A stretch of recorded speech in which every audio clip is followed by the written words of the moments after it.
먼저 우리 성도님들 가정마다 하나님의 평안과 하나님의 돌보심이 함께 하시기를 먼저 축복합니다.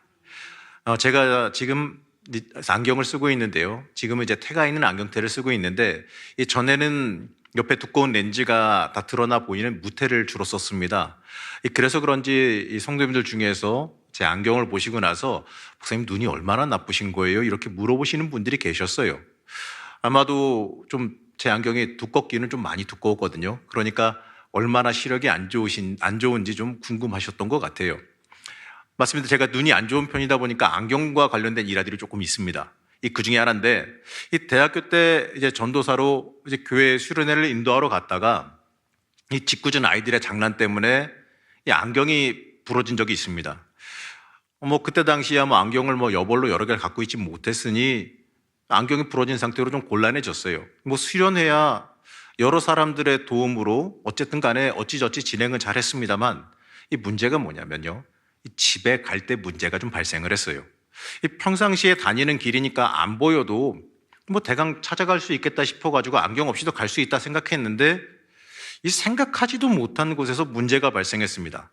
버스 정류장에 딱 섰는데, 아니 이럴 수가. 버스는 오는데 번호가 안 보여요. 이 버스는 오는데 몇 개가 지나갔는데 이게 도대체 이 눈이 나쁘니까 버스인 거는 대충 색깔 봐서는 형체를 봐서는 버스인 것 같고 소리 들어서는 버스인 것 같은데 이게 써 있는 글씨가 보여야 말이죠. 그래서 한참을 곤란해하다가 옆에 있는 분, 누군지도 모르는 분 붙잡고 부탁을 했습니다. 제가 잘 안 보여서 그러는데 오는 버스 번호 좀 알려달라고. 이랬더니요, 이 생각하지도 못하게 주변에 그 얘기를 들은 분들이 아니 멀쩡한 사람을 갖다가 시각장애인 취급을 하면서 버스 오는 버스 몇 번 내가 타야 된다 그러니까 그 버스 오니까 그 버스를 뛰어가서 잡는 사람이 있질 않나, 옆에서 부축해가지고 날 태우는 사람이 있질 않나, 어떤 분은 가가지고 이분 앞이 잘 안 보이는 분이니까 기사 아저씨한테 어디 내리신다고 물어보고서 어디 내리니까 조심히 내릴 수 있도록 어떻게 하겠습니까? 내가 그 정도까지는 아닌데 사람들이 그렇게 해줬으니 어떻게 하겠어요? 연기를 해야지 어떻게 하겠어요? 안 보이는 척. 실제로 안 보이기도 했고. 어쨌든 그래가지고 자리 많은데 비켜줘가지고 앉아서 집에까지 좀 잘 왔습니다. 내릴 때 되니까 아저씨가, 그때 당시에는 그냥 기다려주는 게 어딨어요. 출발인데 어디라고 세워준 다음에 문 열고 저를 이제 부축해서 내려주기까지 하는 이 놀라운 일을 경험을 했는데, 사실 저는 안경 벗으면요, 맞습니다. 많은 부분이 감각에 의지해서 움직여야 돼요. 제 안경 도수가 마이너스 8.75에 단시가 2.0이라고 하던데, 근데 한마디로요, 안경 없으면은 좀 곤란하긴 합니다. 그래서 저는 이 눈이 잘 보이는 사람 보면 참 부러워요. 저희 집에 같이 사는 사람이 눈이 좋아서 제가 같이 살 때부터 참 부러워하고 있는 중인데, 한 14년 정도쯤 전인 것 같아요. 제가 대전에서 사역할 때 그 당시에 그 몽골 유학생들이 대전에 좀 많이 있었어요. 그래가지고 몽골 유학생들을 모아서 이 몽골 예배부를 만들어서 사역을 했습니다. 그때 대부분의 청년들이, 이 몽골 청년들이 정말 눈시력이 좋더라고요. 그들 말로는 자기들은 별거 아니래요. 이 시골에서 유목하는 사람들 눈시력은 한 4.0까지도 나온다 그러네요. 굉장히 멀리 봐야지만 살 수 있는 자연 환경에 살다 보니까 그렇게 시력이 좋아질 수밖에 없었다라고 이야기를 합니다. 이 이야기를 듣고 드는 생각이 있는데, 멀리 보는 사람이 더 많이 보겠다라는 생각이 순간 들었습니다. 자, 이 말은요, 이 시력의 이야기를 넘어서서 우리의 인생에도 적용될 수 있는 말입니다. 사랑하는 성도 여러분, 여러분은 여러분의 인생을 어디까지 바라보시면서 살아가십니까? 당장 눈앞의 현실만 보십니까? 당장 어렵고 힘드니까 당장의 오늘 하루하루만 바라보며 살아가십니까? 눈앞에 닥친 현실에 급급해서 살아가시는지요? 이 눈앞의 이득만 바라보며 살아가십니까? 아니면 하나님께서 우리에게 주시는 그 영원한 시간, 그 영생을 바라보며 살아가고 계십니까?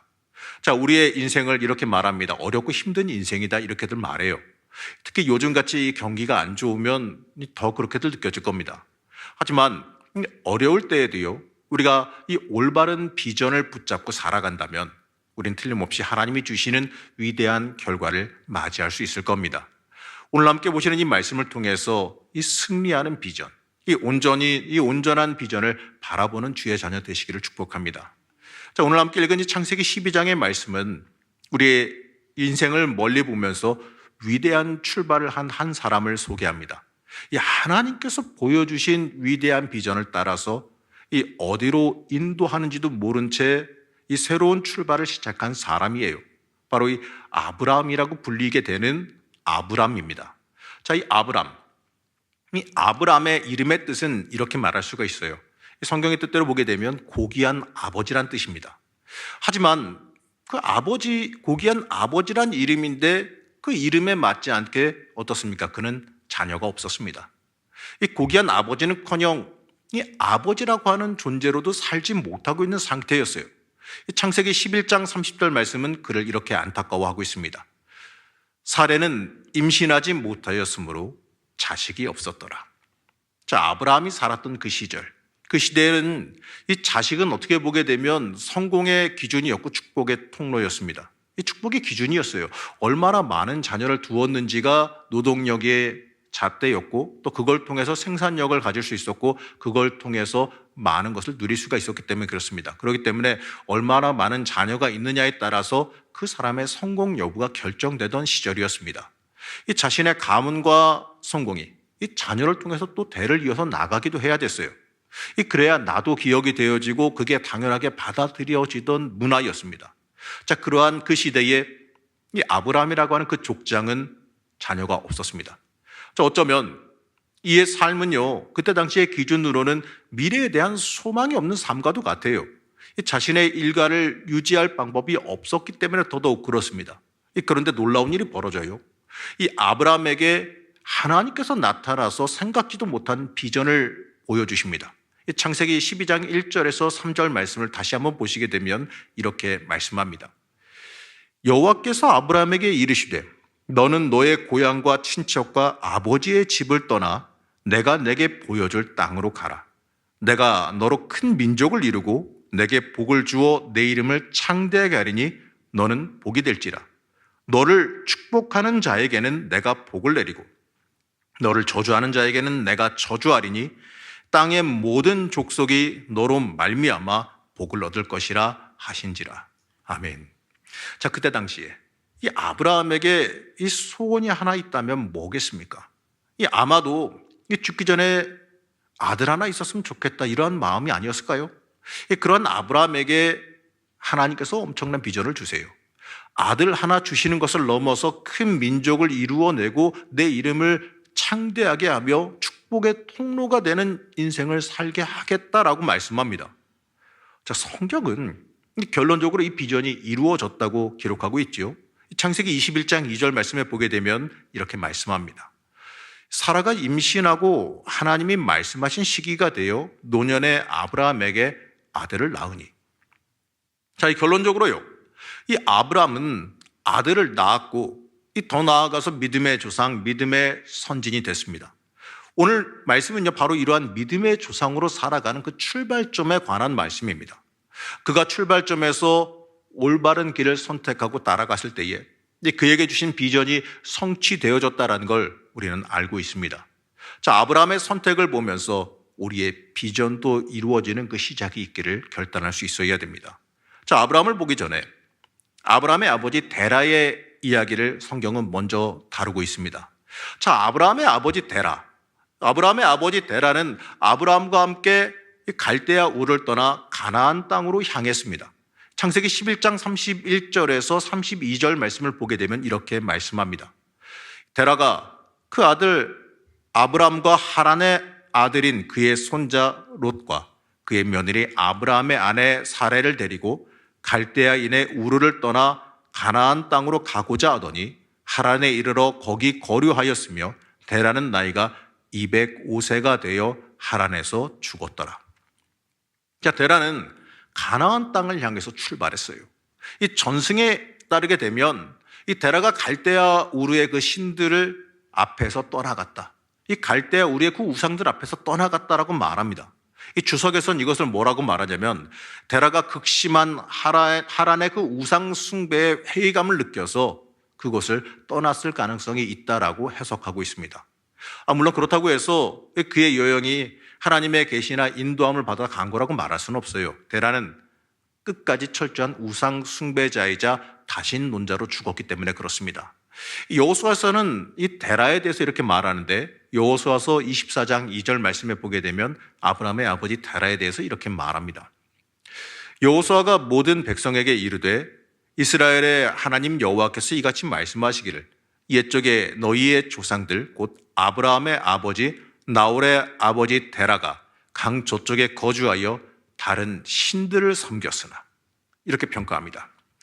여호수아서는요, 이 데라에 대해서 뭐라고 평가하냐면 우상 숭배자였다라고 평가합니다. 그럼에도요, 그가 이주한 것에는 틀림없이 하나님의 섭리가 개입된 것은 틀림없습니다. 그런데 결론적으로요, 어떻습니까? 가나안에 도착했나요? 그는 가나안에 도착하지 못했어요.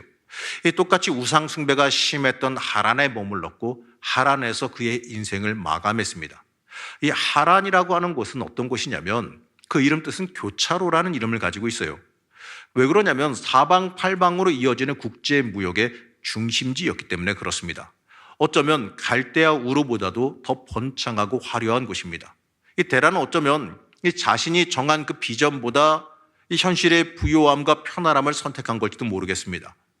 이 땅이 그 인생의 끝이라면, 이 땅의 부요함과 편안함이 그의 인생의 최종 목적이었다면 그가 택한 선택이 옳았을지도 모르겠습니다. 하지만 어쩌면 그가 비전으로 품었을지를 모르는 그 가나안에는 도착하지 못했지요. 그러나 여러분, 아브라함은 어떤 선택을 했습니까? 그냥 아버지를 따라서 그가 이루어 놓은 것을 누리며 그 땅에서 평안을 누리는 것을 선택했나요? 여러분, 운동 경기는 완주했을 때 끝나는 거죠. 여러분, 올림픽 경기의 항상 마지막 경기가 뭐죠? 마라톤입니다. 근데 신기한 건 마라톤은 1등한 사람의 영광이 큰 건 맞는데, 희한하게도 마라톤은 말이지요, 마지막 주자, 포기하지 않고 완주하는 마지막 주자가 돌아올 때까지 경기가 끝나지 않습니다. 그리고 중계도 끝나지 않아요.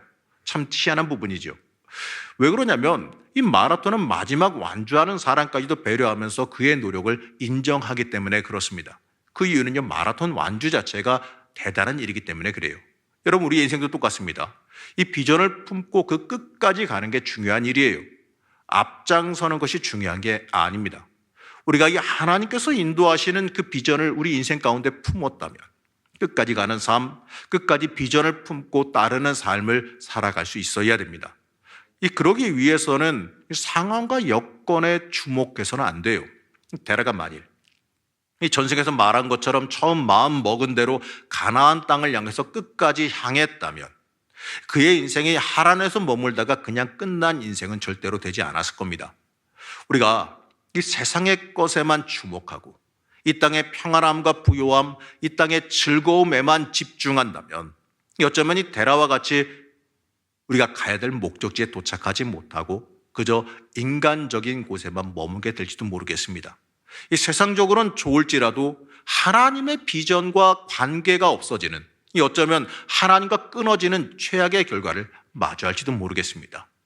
사랑하는 성도 여러분, 성공적인 출발을 하기 위해서는 우리는 바른 비전을 따라갈 수 있어야 됩니다. 우리의 인생의 비전을 따라갈 때 가장 중요한 건 뭐냐? 바른 방향이에요. 하나님의 비전을 발견하는 것도 물론 중요합니다. 그래서 그 방향을 발견하기를 그저 기다리고 있는 사람들도 있어요. 하나님께서 응답해 주시기를, 하나님께서 어떻게 해 주시기를, 방향을 보여주시기를 기다리는 사람도 있는데, 하지만 중요한 건 말이죠, 아무것도 안 하고 가만히 있으면 아무것도 발견할 수 없다라는 거예요. 이 주어져도 받아 먹을 준비가 안 돼서 못 받아 먹습니다. 그 비전은 이미 여러분들에게 주어져 있을 수도 있어요. 바로 우리에게 주신 그 말씀 안에서 우리의 비전이 들어있을 수가 있습니다. 하나님의 말씀을 묵상하며 바라보게 되면 우리에게 주신 비전을 우리가 만나게 되어 있습니다. 그 비전이 꼭 거창한 비전만 있을 것이라 착각하지 마십시오. 누구나 다 위대한 순교자가 되고 위대한 선지자가 되는 건 아니에요. 하나님께서 원하시는 건 누구나 다 하나님의 자녀라는 그 사명을 감당하는 것, 누구나 다 그 놀라운 선교자, 순교자의 비명을, 그러한 그 사명을 감당하는 것이 아니라 이 땅에서 주어진 하나님의 사람으로 충실하게 살아가는 걸 원하시는 겁니다. 그렇기 때문에 하나님 안에 있는 대부분의 사람들은 일상의 순종, 일상의 비전, 여러분 삶 가운데 하나님 앞에 작게라도 충성하며 살아가는 그 비전을 붙잡게 됩니다. 바로 내 하루하루의 삶을 하나님의 기준 안에서 살아가는 것이 우리의 비전이라는 겁니다. 내 하루가 하나님의 영이 지배하는 하루가 되기를 소망하는 삶을 살아가야 됩니다.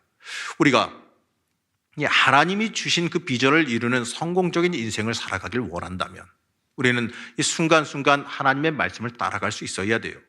하나님의 말씀이 우리의 인생의 올바른 방향이 되기 때문에 그렇습니다. 창세기 12장 4절 말씀을 우리 함께 보시면 이렇게 말씀하고 있습니다. 창세기 12장 4절 말씀입니다. 이에 아브라함이 여호와의 말씀을 따라갔고 롯도 그와 함께 갔으며 아브라함이 하란을 떠날 때에 75세였더라. 자, 말씀에서는 아브라함이 뭐라고 말하죠? 여호와 하나님의 말씀을 따라갔다라고 말합니다. 자, 아브라함은요, 아버지 데라와 달리 하나님의 말씀을 따라갔어요. 사실 하란을 떠난다는 거 이거 쉬운 일 아닙니다. 자, 하란에서 가나안까지 거리는 지금의 거리로 봤을 때 약 480km 정도입니다. 가는 길목마다 평안한 길이 있는 것이 아니라 도적과 강도떼가 질비했어요. 거기다가 아버지 데라가 205세를 사는 동안 아브라함도 하란 생활에 완전히 익숙해져 있었지요. 그런데 그곳을 떠나라는 그 명령에 순종한다는 건 어떠면요, 이 죽음을 선택하라는 것과도 같습니다. 하나님께서 구체적으로 그렇다고 해서 근사하게 너에게 어떠한 복을 주겠다, 어떠한 물질을 주겠다, 어떻게 해주겠다라고 구체적으로 제시해 주시는 복도 사실 없죠. 어떠한 물질을 누리고 어떠한 세상 권세를 누린다라고 하는 구체적인 제시도 안 하셨습니다. 어쩌면 이 뜬구름 잡는 비전 같을 수도 있지 않습니까? 하지만 아브라함은 하나님께서 보여주신 비전의 땅을 향해 전진했습니다. 바로 하나님의 지침, 하나님의 기준을 따랐기 때문에 그렇습니다. 자, 1절 말씀 다시 보면 이렇습니다. 창세기 12장 1절 말씀 같이 한번 다시 보시겠습니다. 여호와께서 아브라함에게 이르시되 너는 너의 고향과 친척과 아버지의 집을 떠나 내가 내게 보여줄 땅으로 가라. 여러분, 말씀 다 같이 보셨죠? 보여준이 아니라 보여줄입니다. 아직 안 보여주셨어요. 우리가 바라봐야 되는 것은 인간적인 계획이나 생각이 아니라 하나님의 말씀입니다. 눈으로 뭔가 봐야만 하는 것이 아니라 하나님께서 앞으로 보여주실 그 말씀을 신뢰하고 따를 수 있어야 됩니다. 아브라함은 하나님 그분을 신뢰함으로 온전히 순종했습니다. 이 위대한 비전을 따라 성공적인 우리가 출발을 하면서 성공적인 인생을 살아가길 원한다면 우리는 하나님의 말씀을 따라갈 줄 알아야 됩니다. 우리의 계획이나 생각이 아닌 하나님의 말씀을, 하나님의 계획을 따라갈 줄 알아야 됩니다. 그럴 때 우리의 인생은 성공적인 시작, 성공적인 출발을 할 수가 있습니다. 이 아브라함도요, 하나님께서 구체적으로 보여주신 것이 없는데도 그 앞을 순전히 따라갔습니다. 우리의 인생도 틀림없이 하나님께서 보여주실 것이 있는 인생임을 믿으시기 바랍니다. 그러니 우리의 삶도 하나님께서 앞으로 보여주실 비전을 따라 순종하며 따라갈 수 있어야 됩니다. 때때로 우리 인생 가운데 당장 눈앞에 보이는 것이 없어도 이 하나님 말씀 의지하면서 따라가길 소망할 수 있어야 돼요. 우리는 내 삶에서 내 본질을 완전히 바꾸는 결단을 할 수 있어야 됩니다. 내 중심을 하나님 앞에 내어드리는 결단을 해야 됩니다. 내 신뢰를 확고하게 하나님 앞에 드려야 됩니다. 내 하루하루의 삶이 하나님의 삶이 되기를, 하나님의 말씀이 지배하는 삶이 되기를 소망하며 기도할 수 있어야 됩니다. 이 기록을 내는 육상 경기의 스타트는 굉장히 중요합니다. 그래서 수많은 선수들이 이 성공적인 출발을 위해서 수없이 연습해요. 이 코치가 가르쳐 주긴 하지만 가르쳐 준 것을 배운다고 해서 그냥 다 되는 건 아닙니다. 이 가르쳐 준 대로 끊임없이 자신의 자세를 교정하고 훈련해야 돼요. 여러분의 인생은 똑같아요. 아무리 비전에 대해서 올바른 생각을 가지고 있고 또 올바른 비전을 받았다 할지라도요, 올바른 태도를 가지고 훈련에 임하지 않는다면 비전의 땅을 향한 성공적인 출발은 불가능합니다. 아브라함은 이것을 너무나도 잘 알았어요. 창세기 12장 6절 말씀을 보게 되면 이렇게 말합니다. 아브라함이 그 땅을 지나 세겜 땅 모래 상수리 나무에 이르니 그때 가나안 사람이 그 땅에 거주하였더라. 자, 아브라함이 모래 상수리 나무 앞에 이르렀습니다. 이 모래라는 말은 무슨 뜻이냐면 지침 또는 선생이라고 하는 의미를 지닌 단어입니다. 이 상수리 나무와 같이 큰 나무는 그때 당시 가나안에서 이 문란한 종교 의식에 관련돼서 사용되어진 곳입니다. 그냥 우리나라 옛날 시골 같은 데 가보면 흔히 볼 수 있는 선앙당 같은 걸 생각하시면 될 겁니다. 큰 나무, 오래된 고목 같은 거 앞에다가 밧줄이나 이런 거 잔뜩 밀어놓고 그 앞에다가 이제 뭐 빌고 하는 경우가 있지요. 마찬가지의 경우예요.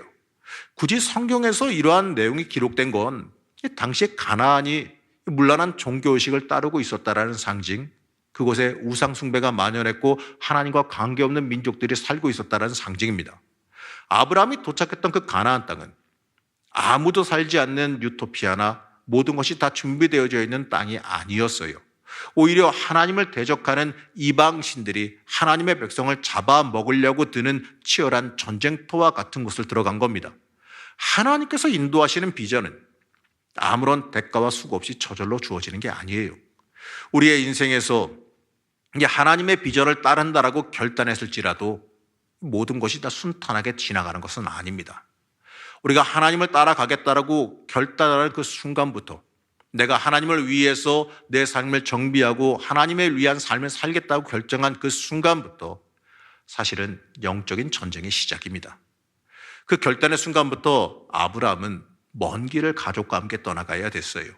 이 수많은 시간과 어려움을 이겨내면서 가나안 땅에 도착했습니다. 그리고 그 자리에서 생존을 위해서 싸우고 노력해야 됐습니다. 우리의 삶도 이 신앙인으로서 살아가기 위해, 믿음의 사람으로 살아가기 위해 하나님께서 주신 위대한 비전을 붙잡고 살아가기 위해 치열하게 싸우며 살아갈 수 있어야 됩니다. 이 믿음의 여정은 평안함과 순탄함이 아니라 이 치열함과 결단의 연속이에요. 하지만 우리는 압니다. 그 안에 은혜가 있고 하나님을 만나는 만남이 있습니다. 우리는 그것을 위해서 전진합니다. 때때로 어렵고 힘들고 고난도 있지요. 하지만 여러분 잊지 마십시오. 그 안에 하나님이 주시는 은혜와 복도 함께 임합니다. 그렇기 때문에 우리의 인생은 하나님께서 주신 위대한 비전을 이루며 살아갈 수 있다라고 하는 그 믿음을, 그 비전을 품어야 됩니다. 아브라함 비전을 품고 도착한 그 척박한 가나안 땅에서 이렇게 행동합니다. 창세기 12장 7절에서 8절 말씀 함께 보시겠습니다. 여호와께서 아브라함에게 나타나 이르시되 내가 이 땅을 내 자손에게 주리라 하신지라. 자기에게 나타나신 여호와께 그가 그곳에서 제단을 쌓고 거기서 베델 동쪽 산으로 옮겨 장막을 치니 서쪽은 베델이요 동쪽은 아이라. 그가 그곳에서 여호와께 제단을 쌓고 여호와의 이름을 부르더니. 아멘. 아브라함은 이 비전을 품고 도착한 그 땅에서 어떻게 보게 되면 주변 환경만 보면 실망하고 좌절할 수도 있었어요. 하지만 아브라함은 이 도착한 곳이 어떠한 곳인지, 하나님이 인도한 곳이 어떤 곳인지 상관하지 않고 도착하자마자 무엇을 했느냐? 하나님을 향한 단을 쌓았습니다.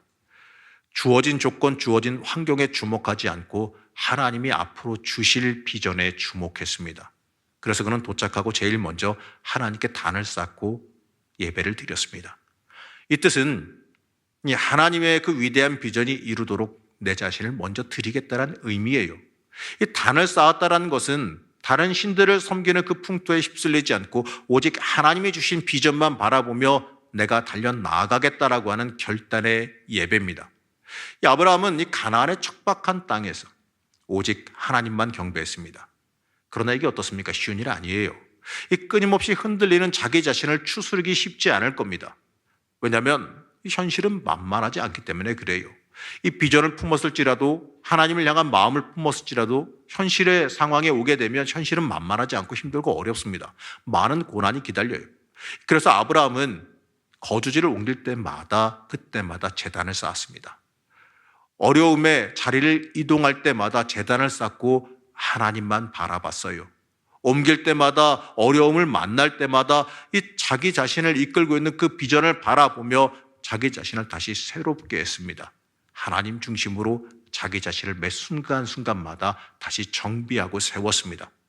이처럼 하나님이 주신 비전일지라도 그냥 이루어지는 게 아니에요. 내 스스로 지키고 붙잡아야 되는 겁니다. 우리의 현실은 우리의 위대한 비전, 하나님이 주신 그 비전과 소망을 수시로 공격합니다. 이루어지지 못하도록, 그것이 우리의 마음에 멀어지도록 항상 만듭니다. 우린 그럴 때마다 어떻게 해야 되느냐? 제단을 쌓아야죠. 우리의 영의 제단을 쌓아서 우리의 비전을 지켜야 됩니다. 우리의 삶 속에 이 믿음의 제단을 쌓을 수 있어야 돼요. 하나님 앞으로 더 가까이 나와야 됩니다. 여러분, 아브라함에게 틀림없이 이야기했습니다. 내가 보여줄 땅으로 가라. 내가 너에게 줄 비전과 내가 너에게 줄 그 땅으로 가라라고 명령하신 거예요. 그 하나님께서 여러분들에게도 말씀하십니다. 내가 너희들에게 보여줄 비전이 있다. 내가 너희들에게 줄 비전이 있고 앞으로 이끌어줄 미래가 있다라고 말씀하시는 겁니다. 여러분들에게도 하나님 주시는 소망과 미래가 있는 줄로 믿습니다. 여러분, 중요한 건 말이지요. 그걸 내가 지키며 붙잡고 갈 수 있느냐 아니면 지키지 못하고 놓치느냐입니다. 그렇기 때문에 우리는 하나님 앞으로 나와야 되고 더 기도하고 더 말씀 앞으로 나와설 수 있어야 돼요. 가능하면 추천하기는 가족끼리 함께 기도하며 이 말씀을 통해 비전을 공유했으면 좋겠습니다. 그럴 때 우리에게 주신 비전은 흔들리지 않고 굳건하게 서게 될 겁니다. 사랑하는 성도 여러분, 만약 아브라함에게 이러한 태도가 없었으면 어떻게 됐을까요? 그가 제단을 쌓으며 하나님을 붙잡지 않았다면 그도 이 아버지 데라처럼 그냥 이 땅의 것만 누리며 살다가 죽음을 맞이했을지도 모르겠습니다. 여러분, 이제 벌써 이제 11월 중간쯤 지나가는데요. 올 한 해가 이제 많이 지나왔죠. 마무리돼가 갑니다. 올 한 해 돌아보면 여러분들 어떻게 생각하십니까? 어떻게 올해를 보내며 살아오셨습니까? 올 한 해 많은 변화가 있고 많은 일들이 벌어지고 있습니까? 물론 저에게는 많은 일이 벌어졌습니다. 제천이라는 데를 와서 이렇게 여러분들과 지내게 됐으니 저에게는 아주 큰 변화가 있으셨죠. 올 한 해를 살아오면서 많은 변화들이 있었을 수도 있고 아니면 적은 변화가 있었을 수도 있어요. 그러나 중요한 건 말이죠. 우리가 올 한 해를 살아오면서 하나님이 주신 비전이 우리에게 있었다라는 거예요. 하나님 주신 소망이 있고 하나님이 인도해 오신 역사가 우리의 삶 가운데 사람마다 다 다르지만 틀림없이 있었다라는 겁니다. 여러분, 그러면 여러분들 하나님이 주신 그 비전을 얼마나 강하게 붙잡고 살아오고 계십니까? 얼마나 하나님이 나에게 주신 그 비전을 놓치지 않고 붙잡고 계십니까? 여러분, 끝까지 인내하며 하나님이 주신 그 비전을 끝까지 믿음으로 품고 계시기를 축복합니다. 혹여나 인간적인 생각으로 기다리다 지쳐 포기한 일은 없기를 바랍니다. 여러분들에게 확실히 말씀드릴 것이 하나 있는데 하나님은 여러분들의 삶을 붙잡고 준비하고 계십니다. 젊은 청년들이야 물론 당연히 미래가 있고 비전이 있단 말하겠죠. 그러나 어떤 분이 이러실 거예요. 내가 나이가 80이 넘었는데 70이 넘었는데 아니에요. 하나님은 그래도 여러분들에게 비전을 두고 계세요. 여러분들에게 미래와 소망을 주고 계시고 틀림없이 하나님은 끝까지 여러분들을 통하여서 하나님의 역사와 일을 이루실 준비를 하고 계십니다.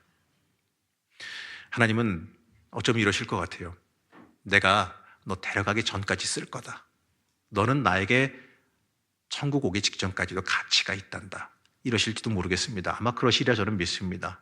그렇기 때문에 여러분들 끝까지 하나님께 쓰임받는다는 걸 잊지 마시기 바랍니다. 그렇기 때문에 여러분들에게 아브라함과 같은 소망을 주셨다는 거예요. 그렇기 때문에 우리는 하나님의 소망을 듣고 품고 그대로 인내하며 살아갈 수 있어야 됩니다. 그 길이 승리의 길이고 위대한 역사의 시작을 함께하는 길이기 때문에 그렇습니다. 그렇기 때문에 여러분들 수시로 하나님께 물어봐야 돼요. 하나님, 나를 어떻게 쓰실 겁니까? 나를 어떻게 인도하시고 나에게 어떠한 비전을 주실 겁니까? 보여주시옵소서. 아브라함과 같이 하나님이 보여줄 그 비전을 여러분도 붙잡기를 축복합니다. 하나님의 역사함. 그럴 때 여러분의 인생에 놀라운 하나님의 역사와 섭리가 임할 줄로 믿습니다. 틀림없이 여러분들에게 주시는 그 비전을 붙잡으시고 또 이번 한 주간도 하나님께 내 삶을 전적으로 드리며 하나님의 중심의 삶, 하나님을 중심에 놓고 사는 삶, 하나님의 비전으로 쓰임받으며 하나님 주시는 길이 열리는 삶을 살아가는 주의 자녀 되시기를 간절히 축복합니다.